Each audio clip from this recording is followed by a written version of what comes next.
Uslova za razvoj stočarstva na Sjeničko-Pesničkoj visoravni ima. Kako povećati broj stočnog fonda jer meso sa ovih prostora je traženo. Počele su i prve količine junećeg i govećeg mesa da se izvoze za Tursku, što je potvrda implementacije dogovora dva predsjednika, Turske i Srbije.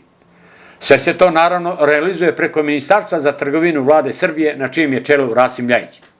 Predstavnici Turske ističu zadovoljstvo o trenutnom radu i predlažu. Trebalo bi povećati, pospešiti, naša ministarstva bi trebala malo više da ulažu u razvoj ovog kraja, jer je meso jako kvalitetno.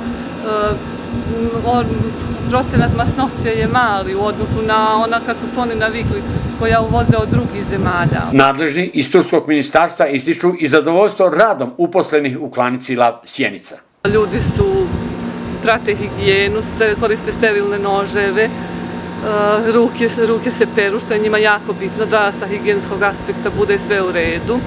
Prate, kontrolišu grla prije klanja, kontrolišu u toku klanja zajedno sa našom veterinarskom inspekcijom. Posle se ovo meso šalje u klanicu drugu u kojoj se vrši prerada. Turci, oni su otkupili taj deo, oni rade pakovanje i sve preradu mesa. Onda se to meso tako kvalitetno sa malim procentom masnoće u odnosu na ostalo koje uvoze, mislim kvalitetnije, šalje u Tursku. Treba istaći da ovdašnju klanicu i proces klanja stoke obišao i državni sekretar Ministarstva poljoprivrede u vladi Srbije Senad Mahmutović.